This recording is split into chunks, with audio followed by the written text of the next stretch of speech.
To do any type of canning with tomatoes, you should usually start by skinning the tomatoes. To do this, wash them. Next, make an X in the bottom of the tomato, and now you're going to drop it into some hot boiling water. When the skins begin to crack like this, you want to take them out right away and then place them into some cold water so that they can chill and the skins will contract. To skin the tomatoes, take them out of the cold water and just peel off the skins. They should peel easily off, not be too mushy.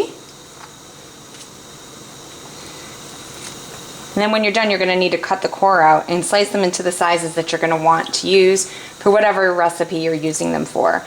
The next step, if you want to can these tomatoes, is that you want to cut out the core, the harder inner center. So you're just going to kind of cut out the center, pull it out, and then, oops, I did it on the wrong side, couldn't see it. And then you're just going to quarter them.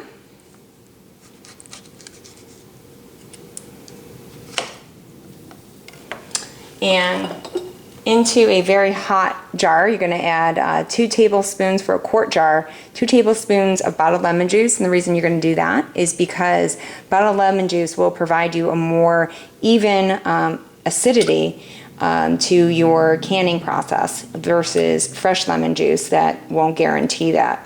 Whenever you get something on the outside of the jar like that, you want to make sure you clean the jars, all jars well, because otherwise you won't provide a good seal.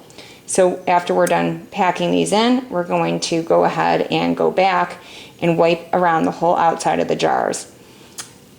For some of them that aren't fully full like this, we've packed a lot of tomatoes in here. What we're going to do is we're going to add a little bit of hot, I've prepared some hot tomato juice, and I'm just going to hot pack that on top of the tomatoes so that when they're ready to go into the canner, see how hot that is? They're not going to crack. You don't want your jars to crack. You don't want anything to be cold.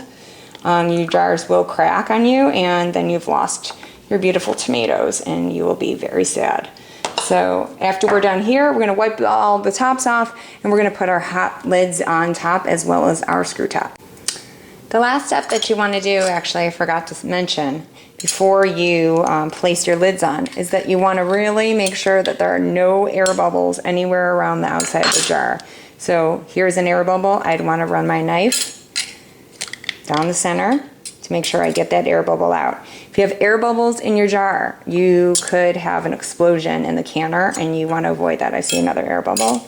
So I want to do that. And I want to do that with all of my jars, just kind of running the knife along the side, making sure everything's packed in tight and that there are no air bubbles before finally cleaning off the tops of the lids.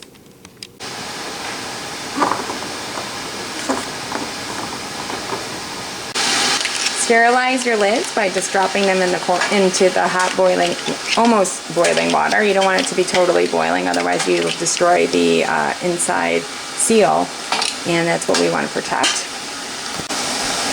Take the lids out of the hot water